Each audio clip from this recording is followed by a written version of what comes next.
Ethan Rockwell had survived a steel beam crushing his spine, but nothing prepared him for the moment a 10-year-old black girl burst into his bedroom, slapped a glass of orange juice from his hands and screamed, "She's trying to kill you!"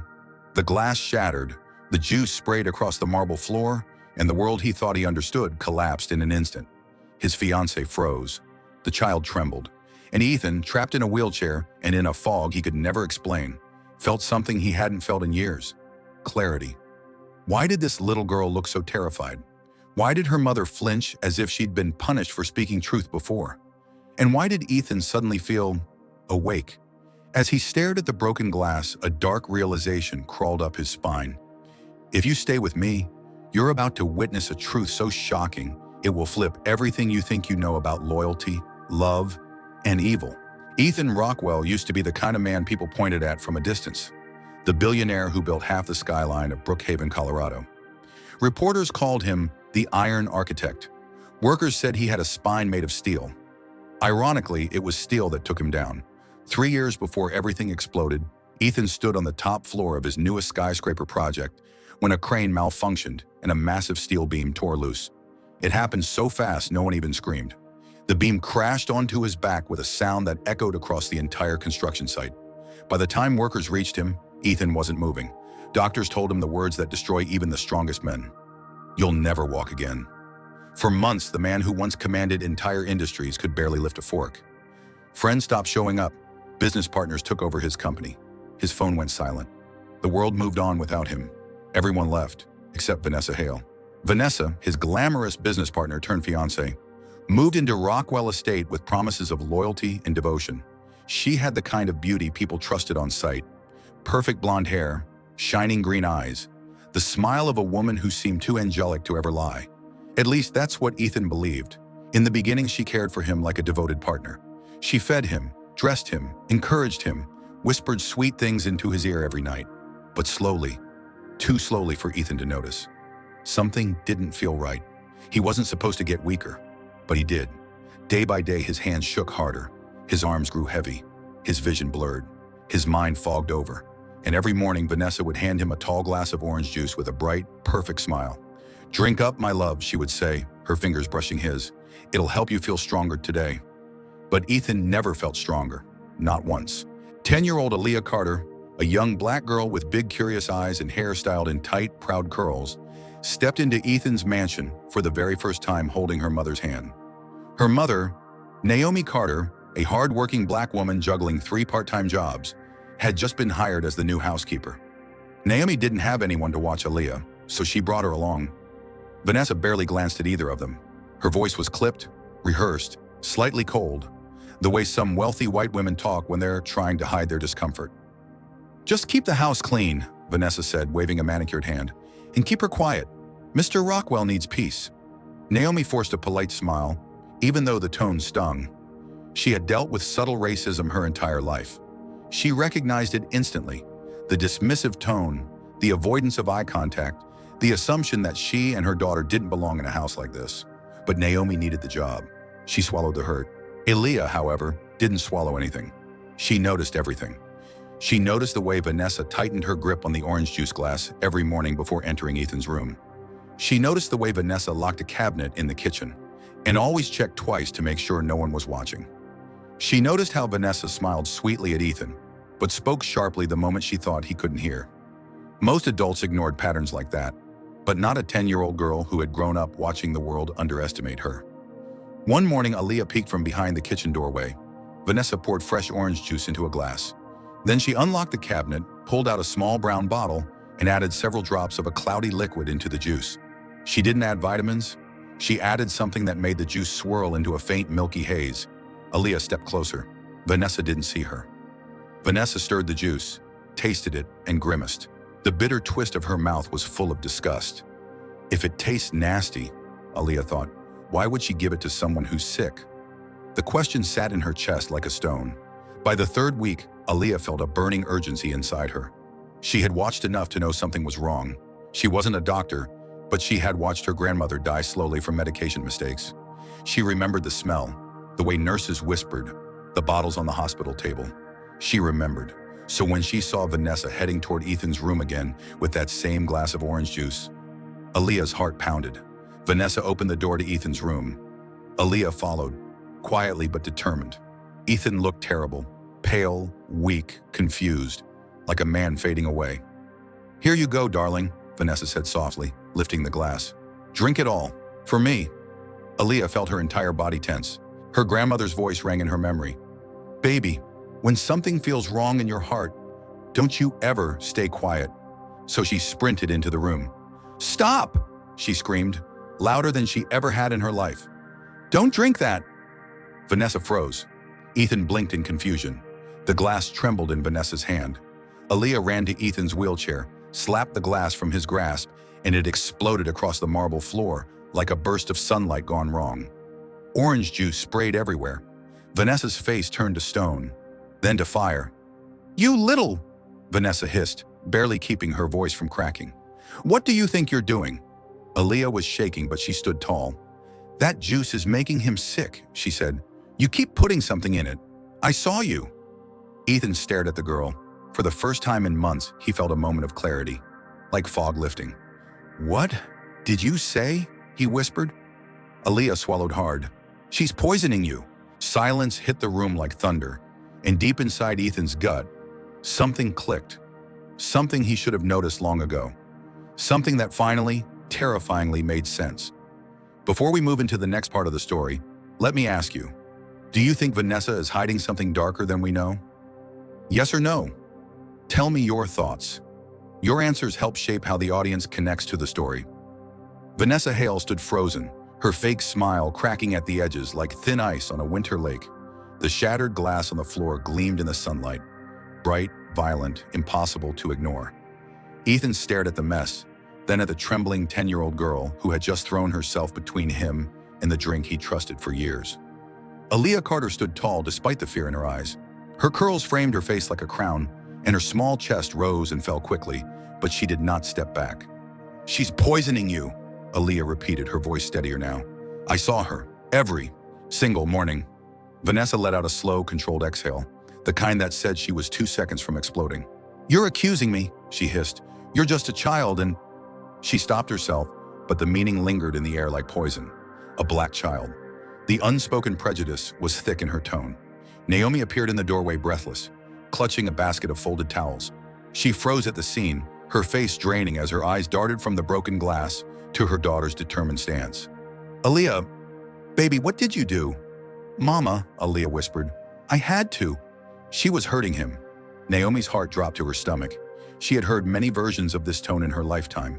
Condescending, dismissive, dangerous. She knew that in homes like this, in neighborhoods like this, people didn't always believe women who looked like her, and they definitely didn't believe black children. Vanessa turned sharply to Naomi. "Control your daughter," she ordered. The entitlement in her voice was unmistakable, but Naomi wasn't the same woman she had been an hour ago. She stepped forward, placing a protective arm around Aaliyah. "Mrs. Hale," Naomi said softly, "my daughter would never lie about something like this." "Of course she would," Vanessa snapped. "Kids these days, especially."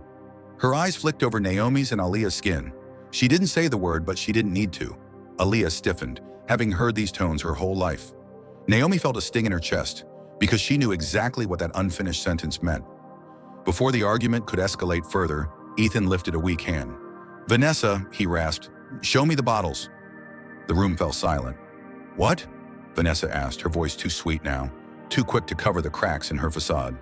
"You heard me," Ethan said.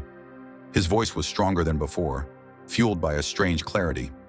"If they're vitamins like you claim, show them to me." Vanessa's face stiffened. A shimmer of panic flickered behind her eyes.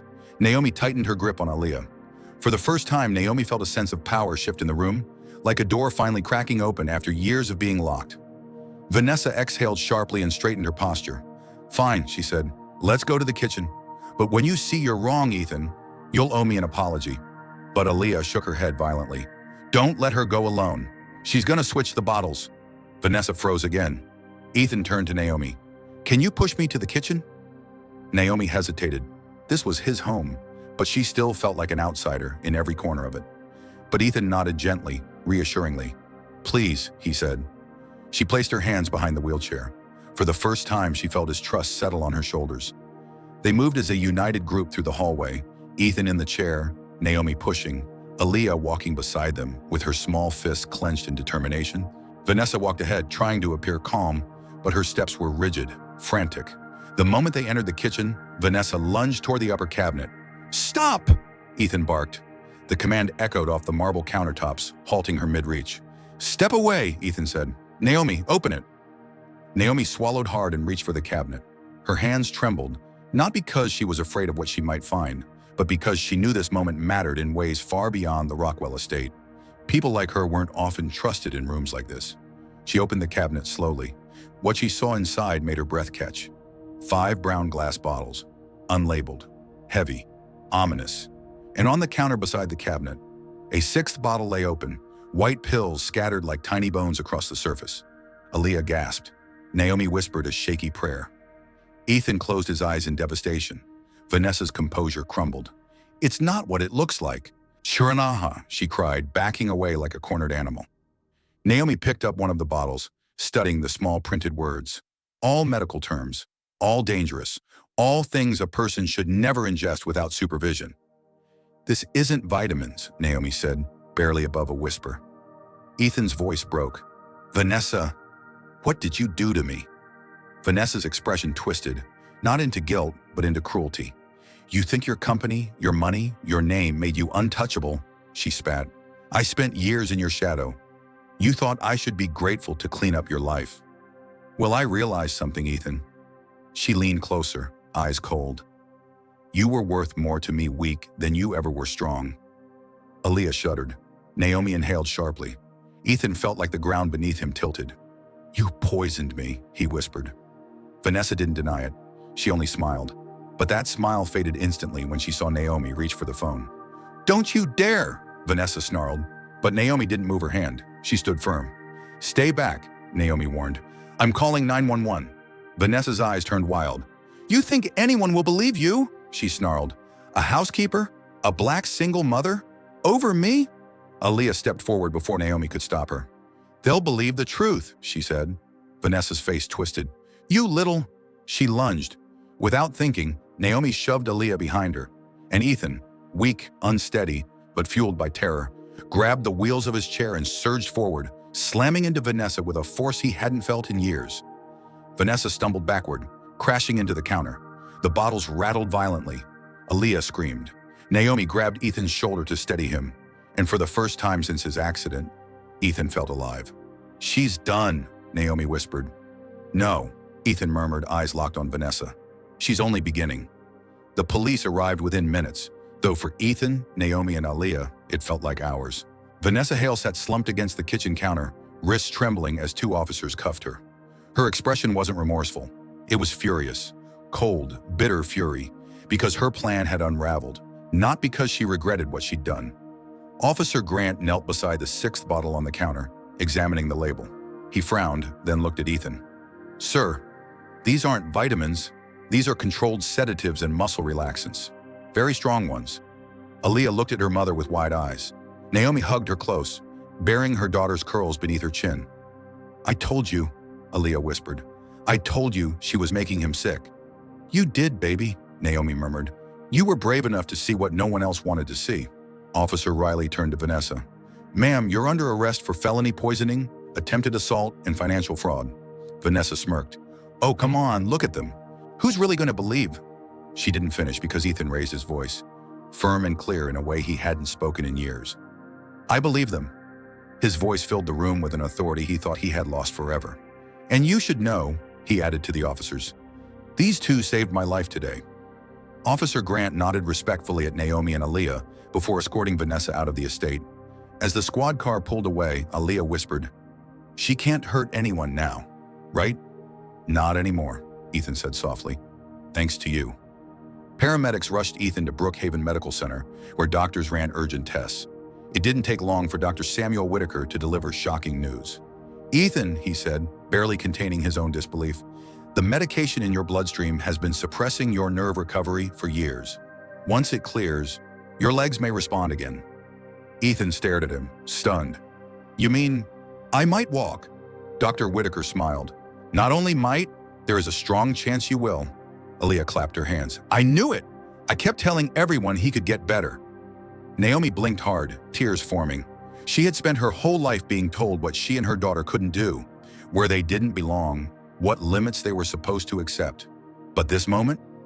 A black mother and daughter standing in a hospital room, being told they changed the course of a billionaire's life? It was liberating. For Ethan, it was humbling. Recovery wasn't easy. It took months of intense physical therapy. Ethan's muscles had grown weak, his nerves sluggish, his confidence shattered after years of dependency. But every morning, without fail, Aaliyah showed up to cheer him on. She counted his repetitions. She celebrated every tiny movement like it was a miracle. She told jokes whenever frustration took over. One morning, during a difficult balancing exercise, Ethan groaned, I can't do this. Aaliyah crossed her arms. Mr. Ethan, you survived a steel beam falling on your back. You survived being poisoned. You can survive standing up. He laughed so hard he nearly toppled. Fair point. Naomi, watching from the doorway, shook her head with a smile. That girl's been stubborn from birth. No, Ethan said. She's been strong from birth. Slowly, impossibly, the strength in Ethan's legs returned. First a twitch, then a lift. Then his foot held steady under his own weight. One afternoon, 6 months after Vanessa's arrest, Ethan rose from his wheelchair, paused, and took his first step. Aaliyah screamed with joy. Naomi covered her mouth as tears spilled over. Ethan's own voice trembled with emotion. We did it, he whispered. Aaliyah grabbed his hand. No, you did it. I just yelled a lot. Yelled at exactly the right time, he said. Things changed after that, more quickly than any of them expected. Vanessa Hale was sentenced to prison after investigators uncovered years of financial theft, stolen accounts, and evidence of deliberate poisoning. During the trial, Vanessa tried to blame Naomi and Aaliyah, but prosecutors had overwhelming proof. Even the judge paused to acknowledge Aaliyah's courage. You saved a man's life, he said gently, and you stood up when many adults would have stayed silent. That makes you extraordinary. Aaliyah held her mother's hand tightly, her chin raised with pride.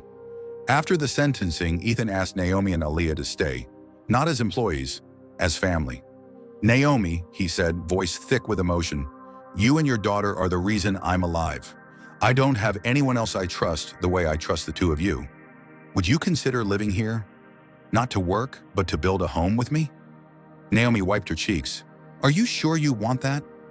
We come from a world very different from yours. That's exactly why I want it, Ethan said. You two showed me what real strength looks like. Aaliyah wrapped her arms around his waist. You mean, we get our own rooms? Ethan laughed. Any room you want. 1 year later, Rockwell Estate felt nothing like the cold mansion it once was. Laughter filled the halls. Warm meals replaced silent dinners. Love took the place of loneliness. And outside, beneath the Colorado sunshine, Ethan walked steadily across the garden as Aaliyah raced beside him. You're getting fast, Mr. Ethan, she shouted. He grinned. I'm trying to keep up with you. Naomi watched from the patio, her eyes full of gratitude. Gratitude for safety, for justice, for the chance to raise her daughter somewhere she never thought she'd belong. Aaliyah ran up and hugged Ethan from the side. We really turned this place into a family, didn't we? Ethan placed a hand on her shoulder. No, sweetheart, you did. Because sometimes the smallest voices cut through the loudest lies. Sometimes the people the world overlooks become the heroes it never sees coming. And sometimes healing begins not with medicine, not with wealth, not with power, but with the bravery of a black child who refuses to stay silent. Did this ending make you feel hopeful about justice and healing? Yes or no? Do you believe Aaliyah's courage represents the strength of many children today? Would you like to see more stories where people of color become the heroes? Yes or no? If you enjoyed this story, comment 111 down below. Tell me which country you're watching from, and share this video so more people can feel this message.